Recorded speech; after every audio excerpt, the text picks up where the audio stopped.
السلام علیکم ورحمۃ اللہ۔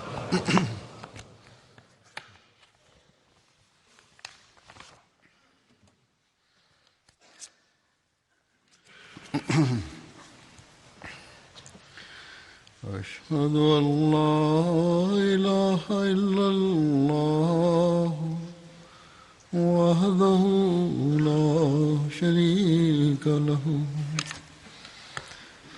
وأشهد أن محمدا عبده ورسوله أما بعد فأعوذ بالله من الشيطان الرجيم بسم الله الرحمن الرحيم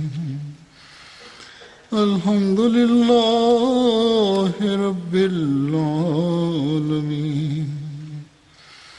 الرحمن الرحيم مالك يوم الدين إياك نعبد وإياك نستعين اهدنا الصراط المستقيم صراط الذين أنعمت عليهم غير المغضوب عليهم ولا الضالين۔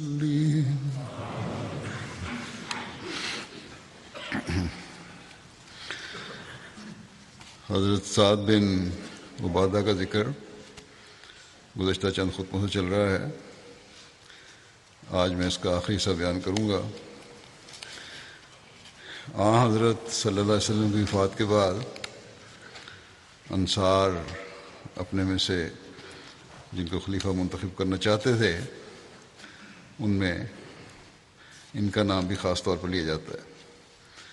حضرت مرزا بشیر احمد صاحب نے بھی سیرت خاتم النبیین میں لکھا ہے کہ انصار کا ان کو خلیفہ منتخب کرنے پر زور تھا اور یہ قوم کے سردار بھی تھے، اور جب حضرت ابوبکر خلیفہ منتخب کیے گئے تو یہ اس وقت کچھ متزلزل بھی ہو گئے تھے، یا بلکہ اس سے پہلے ہی انصار کے کہنے پر کہ ان کو ہونا چاہیے۔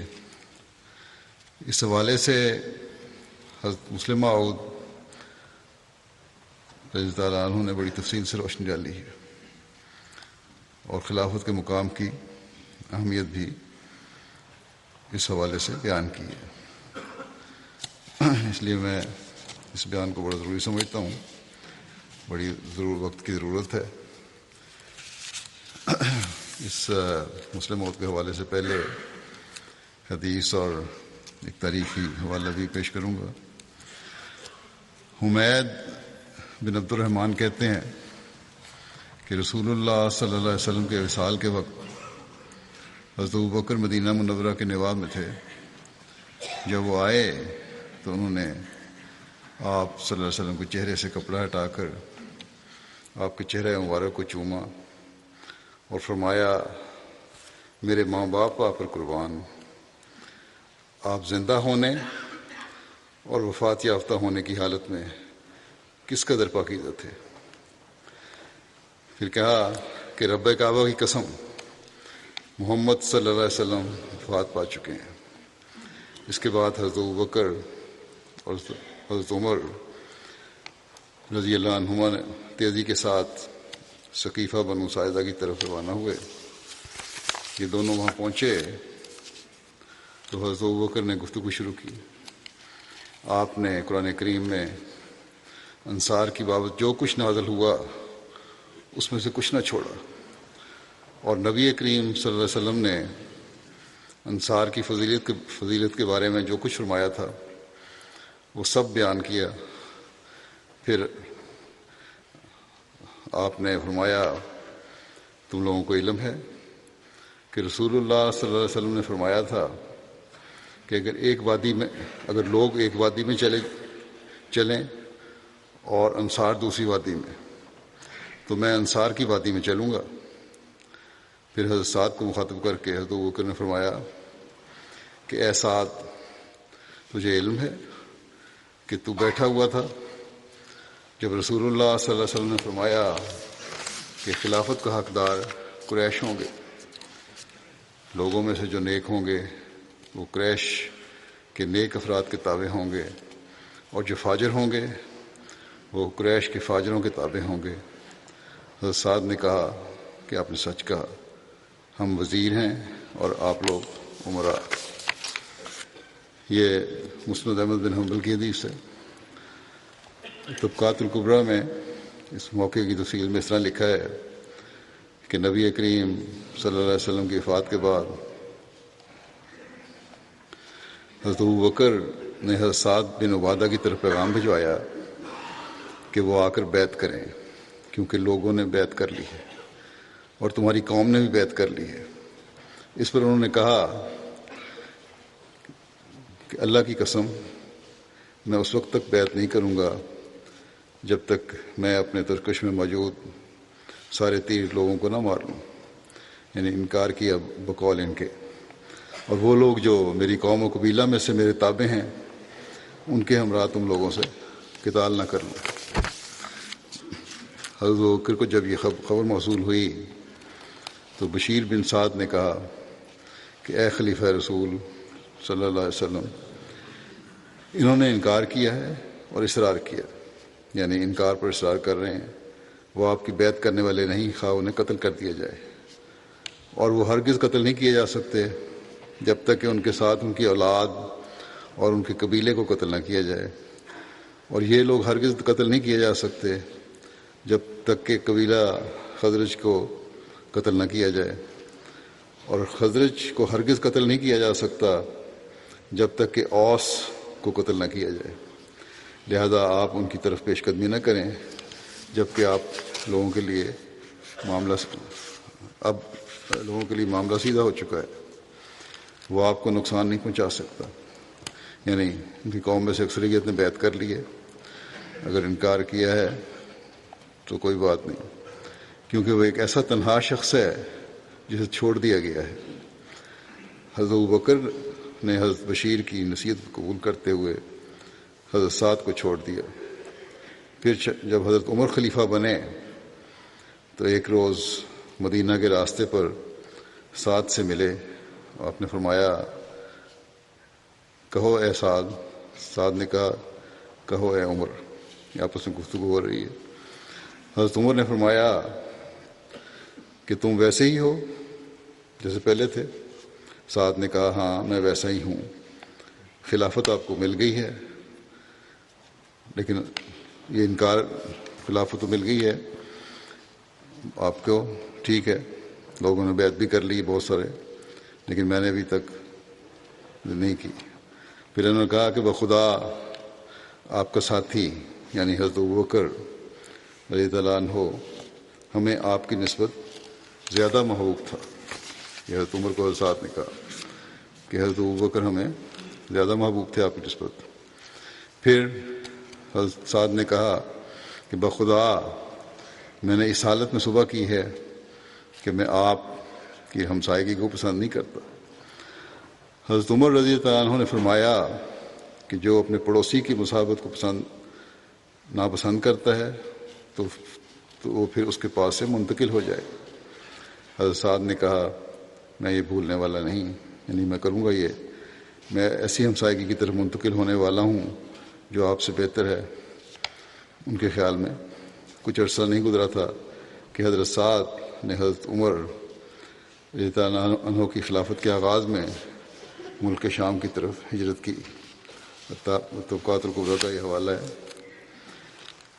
حضرت سعد کے متعلق یہ بھی ذکر ملتا ہے کہ انہوں نے حضرت ابوبکر کی بیعت کر لی تھی، چنانچہ تاریخ طبری میں لکھا ہے کہ وہ تابع القوم البیعت و بایا سعد، کہ ساری قوم نے باری باری حضرت ابوبکر کی بیعت کی اور حضرت سعد نے بھی بیعت کی۔ یہ تاریخ طبری کی حوالہ ہے یہ۔ بہرحال جیسا کہ میں نے کہا کہ حضرت مسلم موعود رضی اللہ عنہ نے جو تفصیل بیان فرمائی ہے اس میں بہت سے پہلو بیان ہو جاتے ہیں، خلافت کی بیعت بھی کیوں ضروری ہے، خلافت کا مقام کیا ہے، اور حضرت سعد نے جو کچھ کیا وہ اس کی کیا حیثیت ہے۔ اب بیان فرماتے ہیں اپنے خطبے میں کہ قتل کے معنی قطع تعلق کے بھی ہوتے ہیں۔ رسول کریم صلی اللہ علیہ وسلم کی وفات کے بعد جب صحابہ میں خلافت کے متعلق اختلاف پیدا ہوا، انصار کا خیال تھا کہ خلافت ہمارا حق ہے، ہم اہل ولد ہیں، کم سے کم اگر ایک مہاجرین میں سے خلیفہ ہو تو ایک انصار میں سے ہو، یعنی دو ہوں۔ بنو ہاشم نے خیال کیا کہ خلافت ہمارا حق ہے، رسول کریم صلی اللہ علیہ وسلم ہمارے خاندان میں سے تھے۔ مہاجرین گو یہ چاہتے تھے کہ خلیفہ قریش سے ہونا چاہیے، کیونکہ عرب لوگ سوائے قریش کے کسی کی بات ماننے والے نہیں تھے، مگر وہ کسی خاص شخص کو پیش نہ کرتے تھے، بلکہ تعین کو انتخاب پر چھوڑنا چاہتے تھے کہ انتخاب کر لیتے ہیں، مسلمان جسے منتخب کر لیں وہی خدا تعالیٰ کی طرف سے خلیفہ سمجھا جائے گا۔ جب انہوں نے اس خیال کا اظہار کیا تو انصار اور بنو ہاشم سب ان سے متفق ہو گئے، مگر ایک صحابی کی سمجھ میں یہ بات نہ آئی۔ یہ وہ انصاری صحابی تھے جنہیں انصار اپنے میں سے خلیفہ بنانا چاہتے تھے، اس لیے شاید انہوں نے اس بات کو اپنی حد تک سمجھا، یا یہ بات ہی ان کی سمجھ میں نہ آئی، جو بھی وجہ تھی، اور انہوں نے کہہ دیا کہ میں ابو بکر کی بیعت کے لیے تیار نہیں ہوں۔ حضرت عمر کا اس موقع کے متعلق ایک قول بعض تاریخوں میں آتا ہے کہ آپ نے فرمایا کہ اقتلوا سعدا، یعنی سعد کو قتل کر دو، لیکن نہ انہوں نے خود ان کو قتل کیا نہ کسی اور نے۔ بعض ماہر زبان لکھتے ہیں کہ حضرت عمر کی مراد صرف یہ تھی کہ سعد سے قطع تعلق کر لو۔ بعض تاریخوں میں یہ بھی لکھا ہے کہ حضرت سعد باقاعدہ مسجد میں آتے اور الگ نماز پڑھ کر چلے جاتے تھے، اور کوئی صحابی ان سے کلام نہ کرتا تھا۔ پس قتل کی تعبیر قطع تعلق اور قوم سے جدا ہونا بھی ہوتی ہے۔ حضرت مسلم موعود رضی اللہ عنہ سعد بن عبادہ کے واقعہ کی مزید تفصیل بیان فرماتے ہیں، اور جو پہلے جو میں نے اقتباس پڑھا ہے اس خطبے کے حوالے سے آپ فرماتے ہیں کہ میں نے پہلے ایک خطبے میں ایک انصاری صحابی کا ذکر کیا تھا کہ رسول کریم صلی اللہ علیہ وسلم کی وفات کے بعد بعض انصار کی تحریک تھی کہ انصار میں سے خلیفہ مقرر کیا جائے، لیکن جب مہاجرین نے خصوصاً حضرت ابو بکر رضی اللہ عنہ کو لیکن جب مہاجرین نے خصوصاً حضرت ابو بکر رضی اللہ عنہ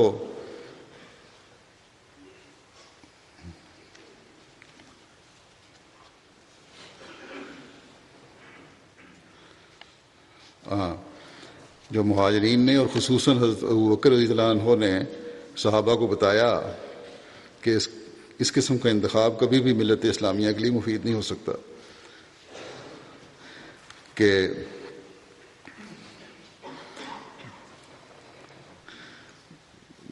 کیونکہ فرمایا کہ اور یہ کہ مسلمان کبھی اس انتخاب پر راضی نہیں ہوں گے، تو پھر یعنی انصار کو منتخب کرنے پہ، تو پھر انصار اور مہاجر اس بات پر جمع ہوئے، اس بات پر متفق ہوئے کہ وہ کسی مہاجر کے ہاتھ پر بیعت کر لیں، اور آخر حضرت ابو بکر رضی اللہ عنہ کی ذات پر ان سب کا اتفاق ہوا۔ انصار پر تو اتفاق نہیں ہو سکتا تھا، ابو بکر نے وضاحت فرمائی، صحابہ نے بھی، بعض اور صحابہ نے وضاحت فرمائی، اور کیونکہ یہ مفید نہیں ہوگا۔ بہرحال یہ فیصلہ ہوا کہ مہاجر میں سے خلیفہ ہو، اور پھر حضرت ابو بکر رضی اللہ عنہ کی ذات پر ان سب کا اتفاق ہوا۔ حضرت مسلم فرماتے ہیں کہ میں نے اصول بتایا تھا کہ اس وقت جب سعد نے بیعت سے تخلف کیا تھا،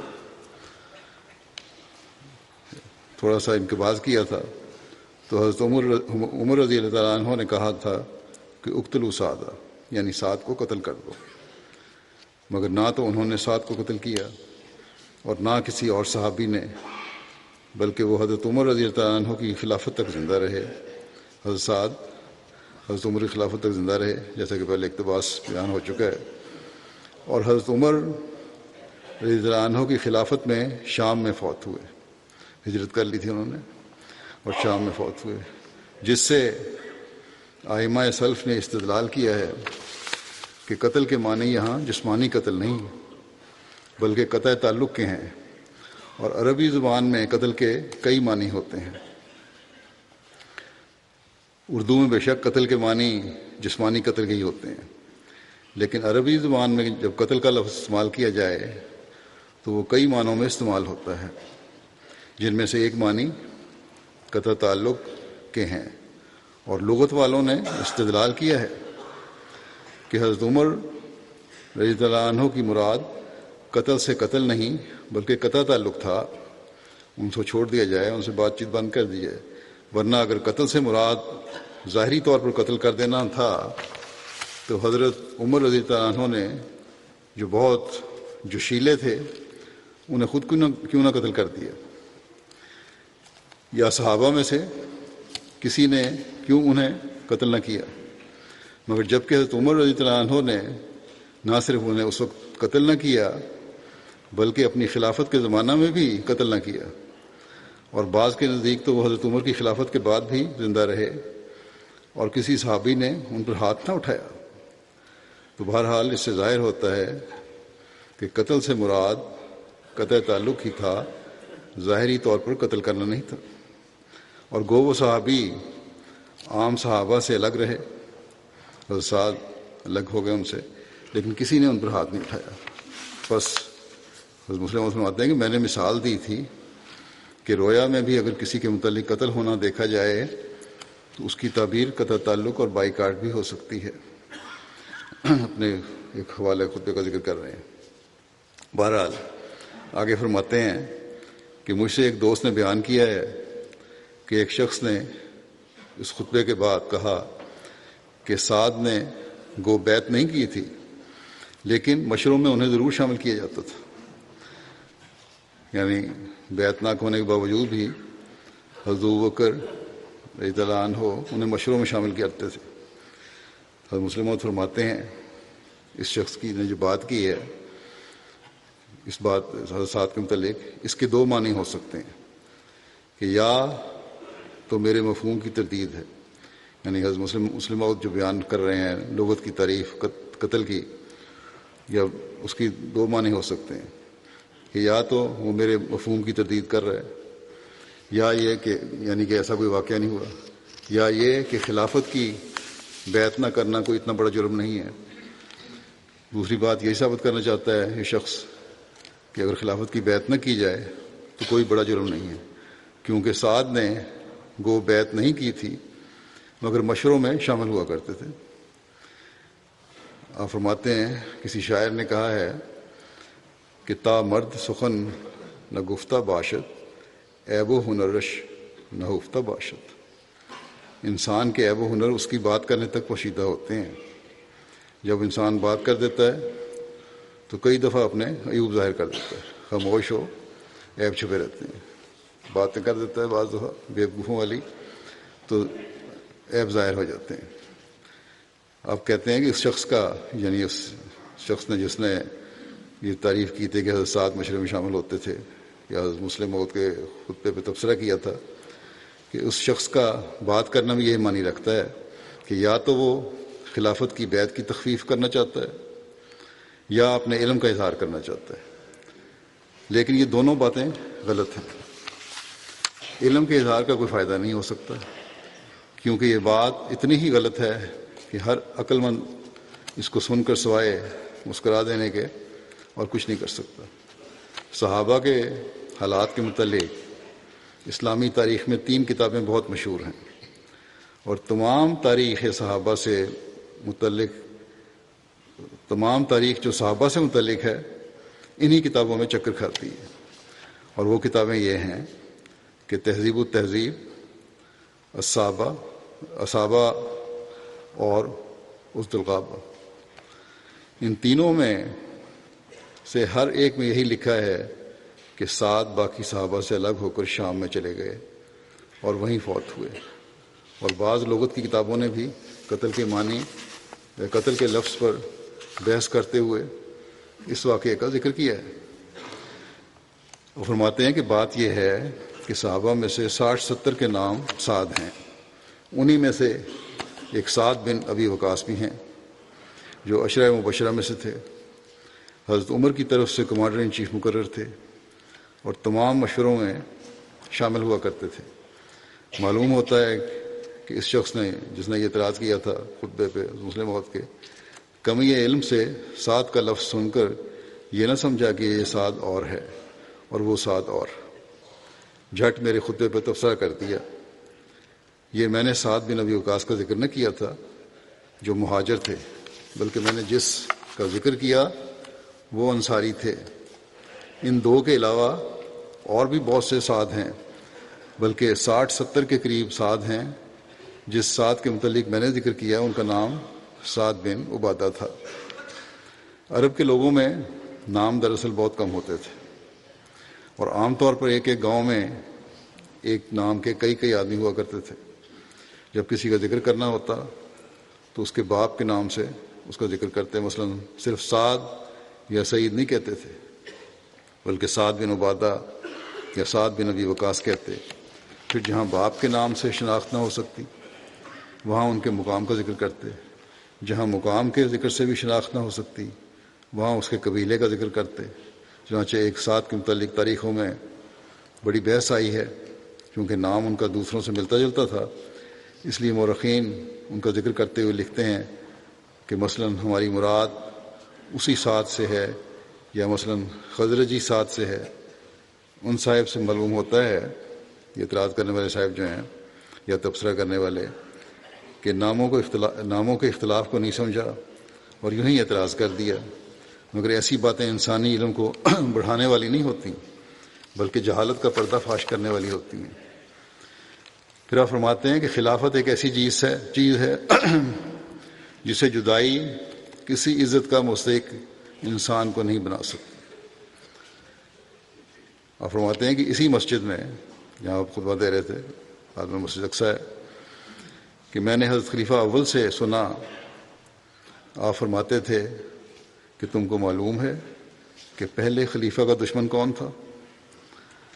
پھر خود ہی اس سوال کا جواب دیتے ہوئے حضرت خلیفہ اول نے فرمایا کہ قرآن پڑھو، تمہیں معلوم ہوگا کہ اس کا دشمن ابلیس تھا. اس کے بعد یعنی آدم کو اللہ تعالیٰ نے خلیفہ بنایا تو اس کا دشمن ابلیس تھا. اس کے بعد آپ نے فرمایا، حضرت خلیفہ اول نے فرمایا کہ میں بھی خلیفہ ہوں اور جو میرا دشمن ہے وہ بھی ابلیس ہے. مسلم فرماتے ہیں کہ اس میں کوئی شک نہیں کہ خلیفہ معمور نہیں ہوتا. گو یہ ضروری بھی نہیں کہ وہ معمور نہ ہو. حضرت آدم معمور بھی تھے اور خلیفہ بھی تھے. حضرت داؤد معمور بھی تھے اور خلیفہ بھی تھے.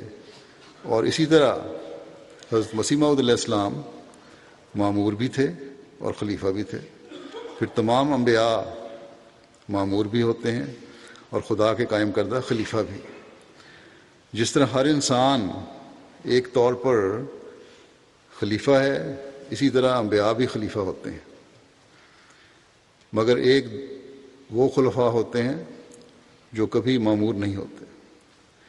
گو اطاعت کے لحاظ سے ان میں اور انبیاء میں کوئی فرق نہیں ہوتا. اطاعت جس طرح نبی کی ضروری ہوتی ہے ویسے ہی خلفاء کی بھی ضروری ہوتی ہے. ہاں، ان دونوں اطاعتوں میں ایک امتیاز اور فرق ہوتا ہے، اور وہ یہ کہ نبی کی اطاعت اور فرما برداری اس وجہ سے کی جاتی ہے کہ وہی الہی اور پاکیزگی کا مرکز ہوتا ہے. وہی الہی اور پاکیزگی کا مرکز ہوتا ہے نبی. مگر خلیفہ کی اطاعت اس لیے نہیں کی جاتی کہ وہ وحی الہی اور تمام پاکیزگی کا مرکز ہے، بلکہ اس لیے کی جاتی ہے کہ وہ تنفیذ وحی الہی اور تمام نظام کا مرکز ہے، یعنی جو وہی نبی پہ اتری ہے اس کی تنفیذ کرنے والا ہے، اور جو نظام نبی نے قائم کیا ہے اس کو چلانے کا مرکز ہے خلیفہ۔ اسی لیے واقف اور اہل علم لوگ کہا کرتے ہیں کہ انبیاء کو اس عصمت کبریٰ حاصل ہوتی ہے اور خلفاء کو عصمت صغریٰ۔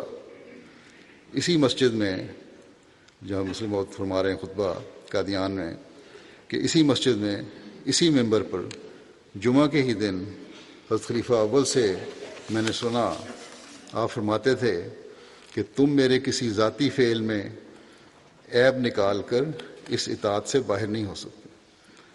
اگر میرا کسی ذاتی کام ہے اس میں کوئی عیب نکال لو تو اس کا اتنا مطلب نہیں کہ تم اطاعت سے باہر ہو گئے، کبھی نہیں ہو سکتے۔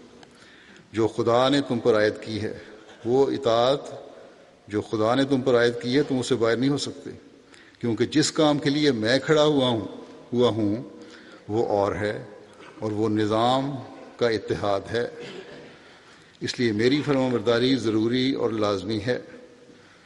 تو انبیاء کے متعلق جہاں الہی سنت یہ ہے کہ سوائے بشری کمزوریوں کے جس میں توحید اور رسالت میں فرق ظاہر کرنے کے لیے اللہ تعالیٰ دخل نہیں دیتا، اور اس لیے بھی کہ وہ امت کی تربیت کے لیے ضروری ہوتی ہے، جیسے سجدہ صاحب کہ وہ بھول کے نتیجے میں ہوتا ہے، مگر اس کی ایک غرض امت کو صحابہ کے احکام کی عملی تعلیم دینا تھی۔ یہ ایسی غلطی نبی بھی کر سکتے ہیں، حضرت صلی اللہ علیہ وسلم سے بھی ہوئی، اور سجدہ صاحب بھی آپ نے پھر ادا فرمایا کہ ان کے تمام اعمال خدا تعالیٰ کی حفاظت میں ہوتے ہیں۔ وہاں خلفاء کے متعلق انبیاء کے تمام اعمال خدا تعالیٰ کی حفاظت میں ہوتے ہیں، اور وہاں خلفاء کے متعلق خدا تعالیٰ کی یہ سنت ہے۔ انبیاء کے تو یہ ہو گیا کہ تمام اعمال خدا کی حفاظت میں ہیں، لیکن خدا تعالیٰ کے خلفاء کے متعلق اللہ تعالیٰ کی یہ سنت ہے کہ ان کے وہ تمام اعمال خدا تعالیٰ کی حفاظت میں ہوں گے جو نظام سلسلہ کی ترقی کے لیے ان سے سرزد ہوں گے، اور کبھی بھی وہ کوئی ایسی غلطی نہیں کریں گے، اور اگر کریں تو اس پر قائم نہیں رہیں گے جو جماعت میں خرابی پیدا کرنے والی اور اسلام کی فتح کو اس کی شکست میں بدل دینے والی ہو۔ وہ جو کام بھی نظام کی مضبوطی یعنی خلیفہ وقت جو کام بھی نظام کی مضبوطی اور اسلام کے کمال کے لیے کریں گے خدا تعالیٰ کی حفاظت اس کے ساتھ ہوگی، اور اگر وہ کبھی غلطی بھی کریں تو خدا ان کی اصلاح کا خود ذمہ دار ہوگا۔ گویا نظام کے متعلق خلفاء کے اعمال کے ذمہ دار خلفاء نہیں بلکہ خدا ہے۔ اس لیے کہا جاتا ہے کہ اللہ تعالیٰ خلفاء خود قائم کیا کرتا ہے۔ اس کا یہ مطلب نہیں کہ وہ غلطی نہیں کر سکتے، یعنی خلفاء غلطی نہیں کر سکتے، بلکہ مطلب یہ ہے کہ یا تو انہی کی زبان سے یا عمل سے خدا تعالیٰ اس غلطی کی اصلاح کرا دے گا، یا اگر ان کی زبان یا عمل سے غلطی کی اصلاح نہ کرائے تو اس غلطی کے بد نتائج کو بدل ڈالے گا، یعنی اس کے نتائج بد نہیں نکلیں گے۔ پھر فرمایا کہ اگر اللہ تعالیٰ کی حکمت چاہے کہ خلفاء کبھی کوئی ایسی بات کر بیٹھیں جس کے نتائج بظاہر مسلمانوں کے لیے مضر ہوں اور جس کی وجہ سے بظاہر جماعت کے متعلق خطرہ ہو کہ وہ بجائے ترقی کرنے کے تنزل کی طرف جائے گی، تو اللہ تعالیٰ نہایت مخفی سامانوں سے اس غلطی کے نتائج کو بدل دے گا، اور جماعت بجائے تنزل کے ترقی کی طرف قدم بڑھائے گی، اور وہ مخفی حکمت بھی پوری ہو جائے گی جس کے لیے خلیفہ کے دل میں ذہول پیدا کیا گیا تھا، یعنی کوئی بھول ہو گئی تھی یا غفلت ہو گئی تھی، وہ حکمت پوری ہو جائے گی۔ مگر انبیاء کو یہ دونوں باتیں حاصل ہوتی ہیں، یعنی عصمت کبریٰ بھی اور عصمت صغریٰ بھی۔ وہ تنفیذ و نظام کا بھی مرکز ہوتے ہیں اور وہی وہ پاکیزگی اعمال کا بھی مرکز ہوتے ہیں، مگر اس کا یہ مطلب نہیں کہ ہر خلیفہ کے متعلق ضروری ہے کہ وہ پاکیزگی اعمال کا مرکز نہ ہو۔ ہاں یہ ہو سکتا ہے کہ کہ پاکیزگی اعمال سے تعلق رکھنے والے بعض افعال میں وہ دوسرے اولیاء سے کم ہو ممکن ہے۔ پس جہاں ایسے خلفاء ہو سکتے ہیں جو پاکیزگی اعمال کا مرکز ہوں اور نظام سلسلہ کا مرکز بھی، وہاں ایسے خلفاء بھی ہو سکتے ہیں جو پاکیزگی اور ولایت میں دوسروں سے کم ہوں، لیکن نظامی قابلیتوں کے لحاظ سے دوسروں سے بڑے ہوئے ہوں۔ مگر ہر حال میں ہر شخص کے لیے ان کی اطاعت فرض ہوگی، چونکہ نظام کا ایک حد تک جماعتی سیاست کے ساتھ تعلق ہوتا ہے۔ اب جماعتی سیاست سے لوگ ایک دم چونک گئے ہوں گے، بعضوں کو خیال آیا ہوگا جماعتی سیاست کیا ہوئی۔ یہاں لفظ سیاست سے مراد عمومی طور پر ہمارے زبان میں کیا ہمارے عام طور پر مفہوم جو لیا جاتا ہے وہ منفی رنگ لیا جاتا ہے، اور منفی رنگ میں ہی استعمال ہوتا ہے۔ کچھ سیاستدانوں نے اس لفظ کو بدنام کر دیا کہ جوڑ توڑ کرنا اور نقصان پہنچانا یا صحیح کام نہ کرنا، لیکن حقیقت میں جو لغت میں اس کا مطلب ہے اس سے مراد یہ ہے کہ نظام چلانے کا طریق، صحیح رنگ میں نظام چلانا، اس کو سیاست کہتے ہیں۔ پھر حکمت عملی سے کام کرنا، یہ ہے اس کا مطلب۔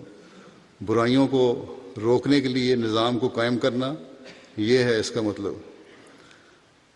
عقل اور حکمت سے کام کو چلانا، بین الاقوامی معاملات کو صحیح رنگ میں ادا کرنے کی صلاحیت ہونا، یہ سیاست ہے۔ گویا تمام مثبت باتیں اس لفظ کا مطلب ہیں، لیکن جیسا کہ میں نے کہا کہ بدقسمتی سے ہم اصلی معنوں کو بھول کر سیاستدانوں کے عمل کی وجہ سے اور اپنی غلط حرکتوں کی وجہ سے منفی مطلب لیتے ہیں۔ لیکن بہرحال یہاں حضرت مسلم موعود نے جو لفظ استعمال کیا ہے سیاست، وہ مثبت رنگ میں استعمال کیا ہے، اور وہ ساری وہ باتیں ہیں جو میں نے بیان کی کہ نظام کو چلانے کے لیے جو عقل اور حکمت اور دانائی اور صلاحیتیں ہونی چاہیے، اس کا مطلب یہ ہے۔ فرمایا کہ چونکہ نظام کا ایک حد تک جماعتی سیاست کے ساتھ تعلق ہوتا ہے، اس لیے خلفاء کے متعلق غالب پہلو یہ دیکھا جاتا ہے کہ وہ نظامی پہلو کو برتر رکھنے والے ہوں، نظامی پہلو کو سب سے اوپر رکھیں۔ گو ساتھ ہی، یعنی یہاں وضاحت بھی کر دی آپ نے اس بات کی، گو ساتھ ہی یہ بھی ضروری ہے کہ دین کے استحکام اور اس کے مفہوم کے قیام کو بھی مد نظر رکھیں۔ نظام جماعت چلانا بھی فرض ہے خلیفہ وقت کا، اور ساتھ ہی دین کے استحکام اور اس کے قیام کو بھی سامنے رکھنا ضروری ہے ان کے لیے۔ اس لیے خدا تعالیٰ نے قرآن مجید میں جہاں خلافت کا ذکر کیا، وہاں بتایا ہے کہ وَلَا يُمَكِّنَنَّ لَهُمْ دِينَهُمُ الَّذِي ارْتَضَىٰ لَهُمْ وَلَا يُمَكِّنَنَّ لَهُمْ دِينَهُمُ الَّذِي ارْتَضَىٰ لَهُمْ، خدا ان کے دین کو مضبوط کرے گا اور اسے دنیا پر غالب کرے گا۔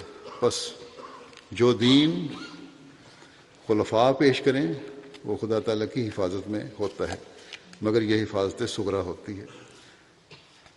آپ فرماتے ہیں کہ جزیات میں وہ غلطی کر سکتے ہیں، اور خلفاء کا آپس میں اختلاف بھی ہو سکتا ہے، مگر وہ نہایت ادنیٰ چیزیں ہوتی ہیں، معمولی چیزیں، جیسے بعض مسائل کے متعلق حضرت ابوبکر رضی اللہ عنہ اور حضرت عمر رضی اللہ عنہ میں اختلاف رہا، بلکہ آج بھی امت محمدیہ ان مسائل کے بارے میں ایک عقیدہ اختیار نہیں کر سکی، مگر یہ اختلاف صرف جزیات میں ہوتا ہے۔ اصولی امور میں ان میں کبھی اختلاف نہیں ہوگا، بلکہ اس کے برعکس ان میں بھی اتحاد ہوگا کہ وہ دنیا کے ہادی اور رہنما اور اسے روشنی پہنچانے والے ہوں گے، یعنی خلفاء۔ بس یہ کہہ دینا کہ کوئی شخص باوجود بیعت نہ کرنے کے اس مقام پر رہ سکتا ہے جس مقام پر بیعت کرنے والا ہو، در حقیقت یہ ظاہر کرتا ہے کہ ایسا شخص سمجھتا ہی نہیں کہ بیعت اور نظام کیا چیز ہے۔ مشورے کے متعلق بھی یہ یاد رکھنا چاہیے کہ ایک ایکسپرٹ اور ماہر فن خواہ وہ غیر مذہب کا ہو، اس سے مشورہ لے لیا جاتا ہے۔ حضرت مسیح موعود علیہ السلام نے ایک مقدمے میں ایک انگریز وکیل کیا، مگر اس کا مطلب یہ نہیں تھا کہ آپ نے امور نبوت میں اس سے مشورہ لیا۔ جنگ عذاب ہوئی تو اس وقت رسول کریم صلی اللہ علیہ وسلم نے حضرت سلمان فارسی رضی اللہ عنہ سے مشورہ لیا اور فرمایا کہ تمہارے ملک میں جنگ کے موقع پر کیا کیا جاتا ہے؟ انہوں نے بتایا کہ ہمارے ملک میں تو خندق کھود لی جاتی ہے۔ آپ نے فرمایا یہ بہت اچھی تجویز ہے۔ چنانچہ خندق کھودی گئی اور اس لیے اسے غزوہ خندق بھی کہا جاتا ہے۔ مگر باوجود اس کے ہم نہیں کہہ سکتے کہ سلمان فارسی فنون جنگ میں رسول کریم صلی اللہ علیہ وسلم سے زیادہ ماہر تھے۔ انہیں فنون جنگ میں مہارت کا وہ مقام کہاں حاصل تھا جو محمد صلی اللہ علیہ وسلم کو حاصل تھا؟ یا محمد صلی اللہ علیہ وسلم نے جو کام کیے وہ کب حضرت سلمان فارسی نے کیے؟ بلکہ خلفاء کے زمانے میں بھی انہیں کسی فوج کا کمانڈر ان چیف نہیں بنایا گیا، یعنی سلمان فارسی کو، حالانکہ انہوں نے لمبی عمر پائی تھی۔ تو ایک ایکسپرٹ خواہ وہ غیر مذہب کا ہو، اس سے بھی مشورہ لیا جا سکتا ہے۔ اور پھر اپنا خیال بیان فرماتے ہیں کہ میں بیمار تھا تو انگریز ڈاکٹروں سے بعض مشورے لے لیتا ہوں، مگر اس کا مطلب یہ نہیں ہے کہ خلافت میں بھی میں نے ان سے مشورہ لیا یا ان سے مشورہ لیتا ہوں، یا یہ کہ میں انہیں اسی مقام پر سمجھتا ہوں جس مقام پر حضرت مسیح موعود علیہ السلام کے صحابہ کو سمجھتا ہوں، صحابہ سے مشورہ لیتا ہوں۔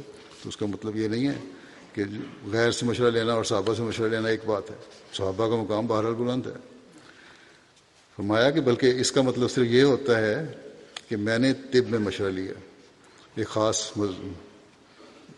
فیلڈ ہے جس میں ایک خاص شعبہ ہے، اس میں مشورہ لیا یا کسی خاص بات کے لیے مشورہ لیا۔ پس فرض کرو کہ سعد بن عبادہ نے کسی دنیاوی امر میں جس میں وہ ماہر فن ہوں مشورہ لینا ثابت ہو،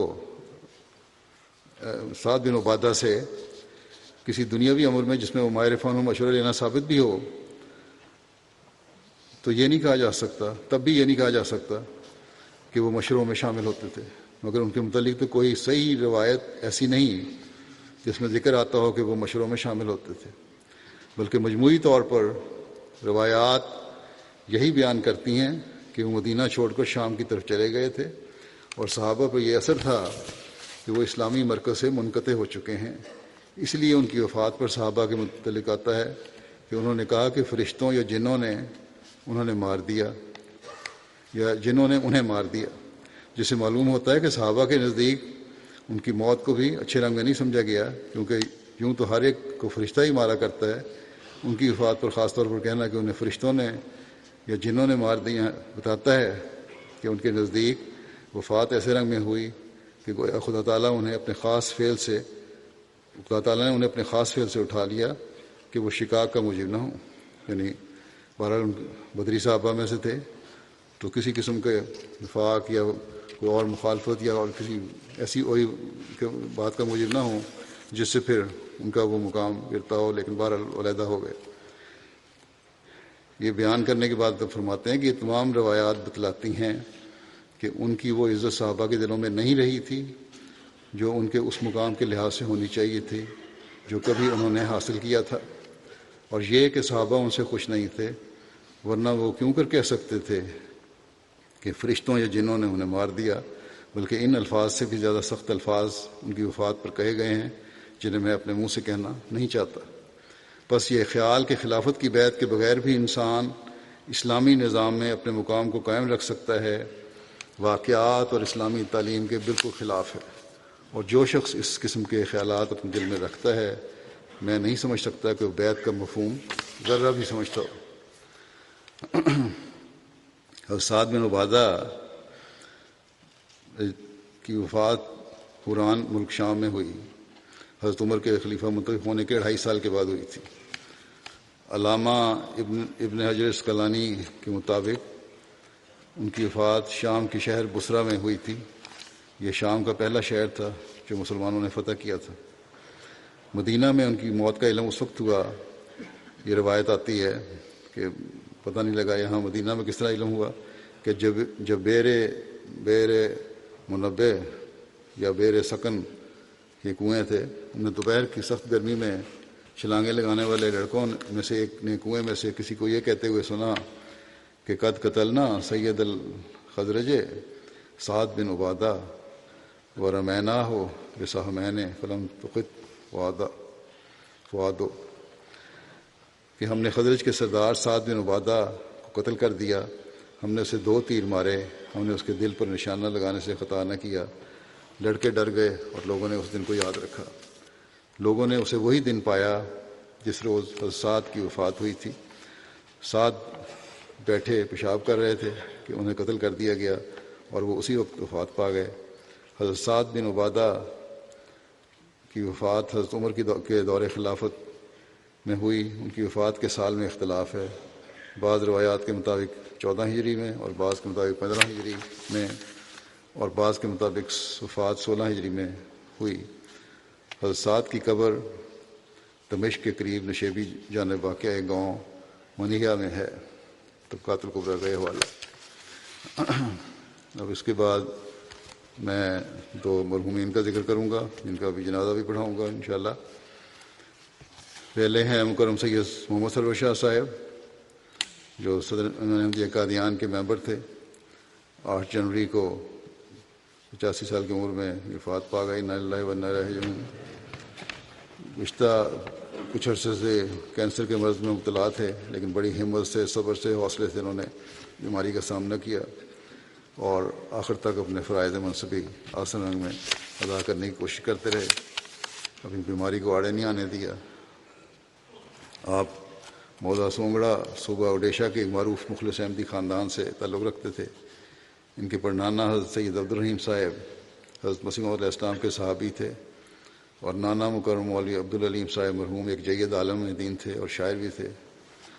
اور آپ کی ولادت پر آپ کے والد نے اپنے خود سے نام تجویز کرنے کی درخواست کی تو انہوں نے بتایا کہ میں نے خواب میں سید سرور شاہ صاحب کو دیکھا ہے کہ ہمارے گھر آئے ہیں، اس لیے اس کا نام بھی سید سرور رکھ لیں.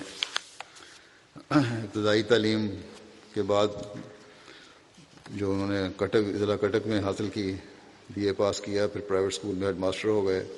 اس کے بعد ریشہ ہائی کورٹ میں اسسٹنٹ رہے، پھر آڈٹ آفس کے عہدے پر فائد رہے اور ریٹائرمنٹ کے بعد ہی 1995 میں جماعتی خدمت کے لیے اپنے آپ کو وقف کیا. خلیفۃ مسیح رابع نے 1996 میں ان کو بعض کام ان کے سپرد کیے، ان کا انچارج بنایا. ان کو عمرہ کی بھی توفیق ملی. مرکزی آڈیٹر اور کئی معاملات میں 1 مین کمیشن کے طور پر خلیفۃ مسیح رابع نے ان کو مقرر فرمایا اور پھر یہ آخر تک اسی آڈیٹر کے عہدے پر رہے.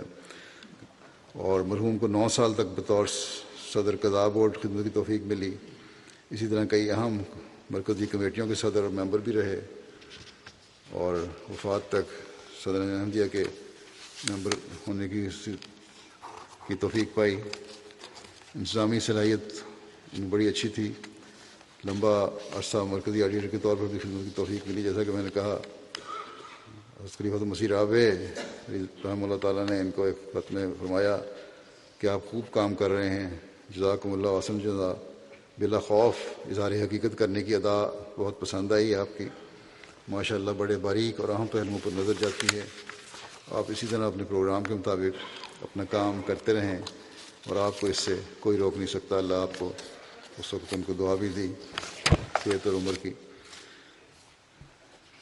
ناظم صاحب دارالقضاء بیان کرتے ہیں قادیان کے کہ قضاء کے جملہ کارکنان کے ساتھ بہت محبت کا تعلق رہا. بورڈ میں زیر کارروائی مقدمات میں حتی الامکان جلد فیصلہ کرنے کی کوشش کرتے تھے. موصوف بہت احتیاط کے ساتھ مثل کا جائزہ لیتے تھے.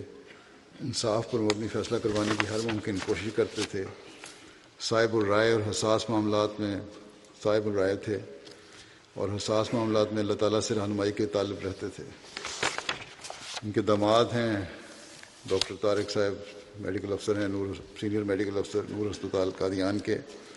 کہتے ہیں کہ قاعدگی سے تہجد ادا کرنے کے علاوہ مسجد مبارک میں نمازیں بر وقت ادا کرتے تھے. ہاتھ پیر جب لڑکھانے لگے صحیح طرح چل نہیں سکتے تھے، دوسروں کے سہارے مسجد جاتے تھے. نماز جمعہ میں ہمیشہ وقت پر جا کر پہلی صف میں بیٹھتے تھے.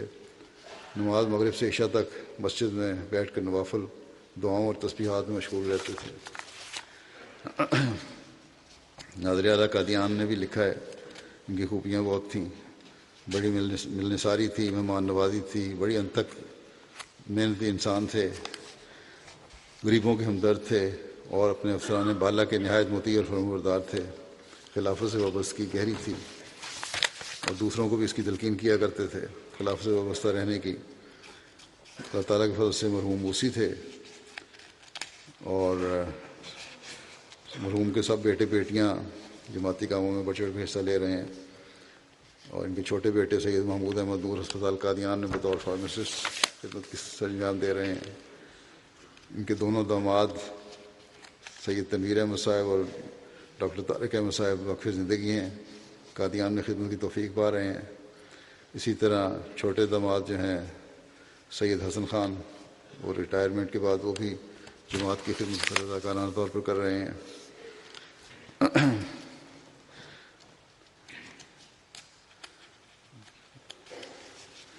جب تک صاحبزادہ مرزا وسیم صاحب مرحوم ناظر اعلیٰ رہے، ہمیشہ ادب کے دائرے میں رہتے ہوئے آڈٹ کیا اور ان سے متعلقہ سوالات کیا کرتے تھے۔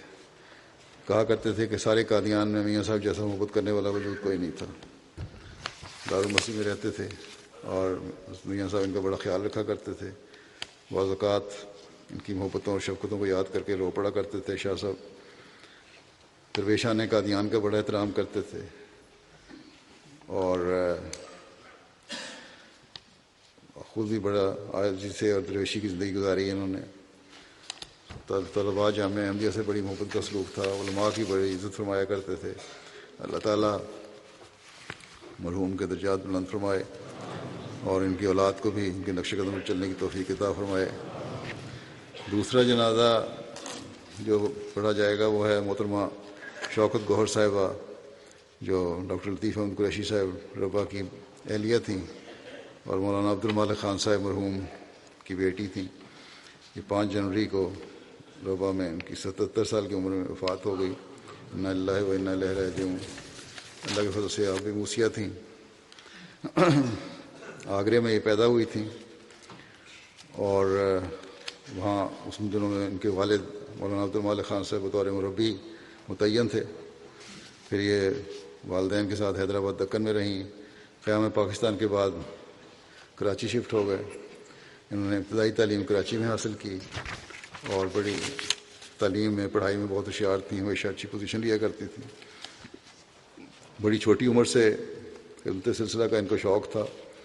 ناصرات کی سیکرٹری بنی تو وہاں کراچی کی ناصرات کو صف اول میں لے آئیں۔ پھر جب ان کا نکاح ہوا ہے ڈاکٹر لطیف قریشی صاحب کے ساتھ 1961 میں، اس کے بعد وہ میڈیکل کالج میں پڑھ رہے تھے۔ اس کے بعد جب وہ انگلستان آ گئے تو یہاں ان کے ساتھ رخصت ہو کر آئیں۔ پھر یہاں تعلیم مکمل کرنے کے بعد ڈاکٹر صاحب نے خلیفہ مسیح ثالث رحمہ اللہ تعالیٰ کو جب لکھا تو انہوں نے آپ کو کہا کہ پاکستان آئیں اور فضل عمر ہسپتال میں ان کا تقرر فرمایا۔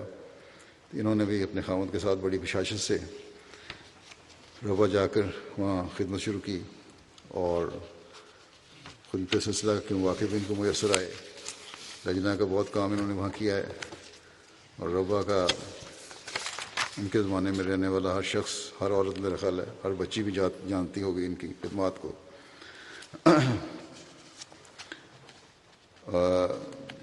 میری والدہ سرزادی ناصرہ بیگم صاحبہ جب صدر لجنہ ربا تھیں تو انہوں نے ان کو مجلس عاملہ میں جنرل سیکرٹری مقرر کیا تھا اور 15 سال تک اس کام پر متعین رہیں اور بڑی انہیں سے انہوں نے ٹریننگ لی تھی۔ اس کے بعد بڑے اعلیٰ انتظامی صلاحیت کے ساتھ انہوں نے کام کیا۔ پھر مرکزی عاملہ میں بھی سیکرٹری کے طور پر کام کیا۔ پھر ان کو میں نے جنرل سیکرٹری مرکزیہ پاکستان مرکز کا مقرر کیا 6 سال تک۔ وہاں بھی انہوں نے بڑی اعلیٰ خدمات سر انجام دی ہیں اور اپنی علالت کی وجہ سے لجنہ کا کام چھوڑنا پڑا، لیکن پھر بھی موقع ملتا رہتا تھا، خدمت کرتی رہتی تھی کسی نہ کسی طریقے سے۔ 50 سال تک مختلف شعبہ جات میں خدمت سلسلہ کی انہوں نے توفیق پائی ہے اور آپ کے ساتھ کام کرنے والی ہر عورت، ہر بچی بڑی تعریف کرتی ہے آپ کی۔ ہمسایوں کے ساتھ حسن سلوک، غریبوں اور ضرورت مندوں کا خیال، مہمان نوازی، چندوں کی خاص طور پر ادائیگی اور توجہ اور پہلی فرصت میں ادا کرنا، یہ سب ان کا خاصیت تھی۔ بلکہ وقفے عید کی ادائیگی کا اعلان اس سال بھی انہوں نے جب کیا تو اپنا چندہ اسی پر ادا کر دیا، وفات سے چند دن پہلے 5 کو وفات ہوئی ہے اور یکم کو اعلان ہوا تو فوراً ادا کیا پہلے۔ ڈاکٹر قریشی صاحب لکھتے ہیں کہ مرحومہ نے 50 سالہ دور میں رفاقت میں بہترین بیوی، بہترین ماں، بہترین بہن اور بہترین بیٹی کے طور پر اپنے حقوق ادا کیے۔ ایک چیز یہاں لکھنے والے نے چھوڑ دی ہے، ڈاکٹر صاحب نے بیان نہیں کی کہ بہترین بہو بھی تھیں، شاید غلطی سے رہ گیا، اور ان کی ساس اور سسر ان کے ساتھ رہے، بلکہ ساتھ اب تک حیات ہیں، تو ان کی انہوں نے خدمت کی، بیماری میں بھی خدمت کی اور ماں کی طرح ان کو رکھا۔ الغرض آپ مثالی زندگی گزارنے کے بعد اس دنیا سے رخصت ہوئی تھیں۔ بیماری بہت لمبی تھی، اس کے باوجود گھر کے کاموں میں دلچسپی لیتی اور ان کو مکمل کرتی۔ بیماری میں کبھی شکوہ زبان پر نہیں آیا، بیماری کو صبر کے ساتھ برداشت کیا۔ خلافت کے ساتھ گہرا تعلق تھا کہ پسماندگان میں ان کے خاوند ڈاکٹر لطیف قریشی صاحب کے علاوہ 3 بیٹے اور 2 بیٹیاں ہیں، اور 2 بیٹے اور 1 بیٹی ڈاکٹر ہیں، انجینئر ہیں، 1 بیٹا، سارے پڑھے لکھے ہیں، ان کو پڑھایا، سخت حالات میں پڑھایا، اور یہ بچوں کو بتایا کہ تمہیں میں کسی بیٹی نے ان کو ایک دفعہ کہا کہ آپ کبھی زیور نہیں پہنتی، کوئی اچھا لباس نہیں بناتی۔ انہوں نے کہا جو میں بچت کرتی ہوں تم لوگوں کی تعلیم پہ خرچ کرتی ہوں، اور میں چاہتی ہوں یہی میرا زیور اور یہی میرا لباس ہے اعلیٰ، اگر تم لوگ پڑھ لکھ جاؤ اور جماعت کے لیے بھی مفید بن جاؤ، مفید وجود بنو اور اپنے آپ کو بھی سنبھالنے والے ہو۔ بڑی سچی رویا اور کچھ دیکھنے والی تھیں، صاحب رویا کشوف بھی تھیں۔ کئی خوابیں ہیں ان کی جو ان کے بچوں نے لکھی ہیں، پوری ہوئیں۔ ایک بیٹی کو داخلے کے وقت بتایا کہ تمہارا فلاں میڈیکل کالج میں داخلہ ہوگا، میں نے خواب میں دیکھا ہے، اور وہیں ان کو داخلہ ہوا۔ اسی طرح اور بہت بے شمار ہیں خوابیں ان کی۔ اللہ کے فضل سے بڑی نیک خاتون تھیں، اور اپنی بہنوں کا وغیرہ خیال رکھا۔ ان کے بیٹے عبد المالک نے لکھا ہے کہ جماعت کی بے لوث خدمت کرنے والی تھیں۔ کئی دفعہ دفتر لجنہ سے دارالعلوم تک شدید گرمی میں پیدل چلتی آئیں، اور کبھی ایک دفعہ بھی شکوہ نہیں کیا، اور عید کے موقع پر ہمیشہ قریبی اور دور کے ہمسایوں میں کو گھر سے میٹھا بنا کر بھیجا کرتی تھیں، اور ہمیشہ یہ کہتی تھیں کہ اگر ہم دین سے وابستہ رہیں گے تو اللہ تعالیٰ کبھی ہمیں ضائع نہیں کرے گا۔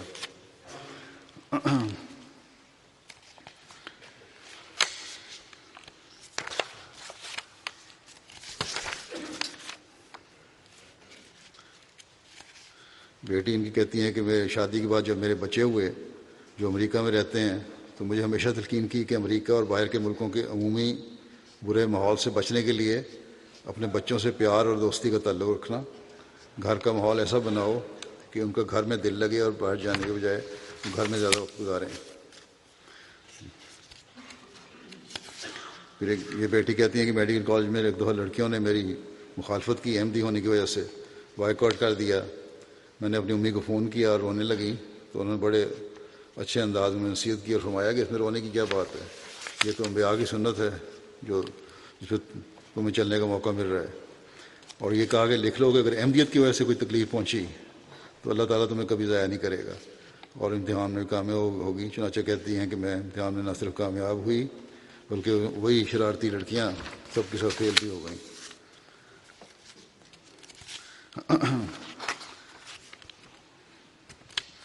اللہ تعالیٰ مرحومہ کے درجات بلند فرمائے اور ان کے بچوں کو بھی ان کی نصیحت میں چلنے کی توفیق عطا فرمائے۔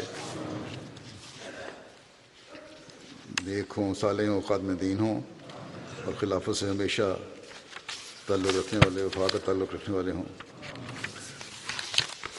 جیسا کہ میں نے کہا نمازوں کے بعد ان کا نماز جنازہ غائب پڑھاؤں گا دونوں کا۔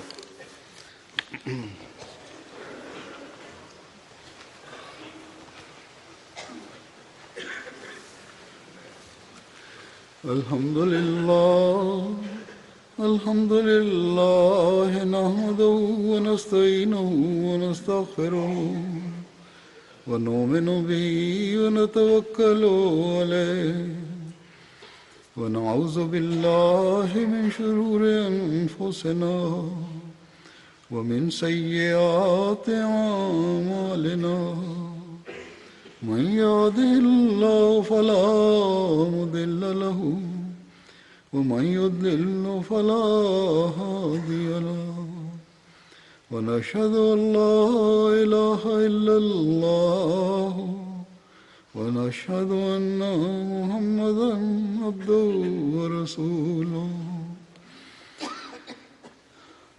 عباد الله رحمكم الله إن الله يأمر بالعدل والإحسان وإيتاء ذي القربى وينهى عن الفحشاء والمنكر والبغي يعظكم لعلكم تذكرون اذكروا الله يذكركم وادعوه يستجب لكم ولذكر الله أكبر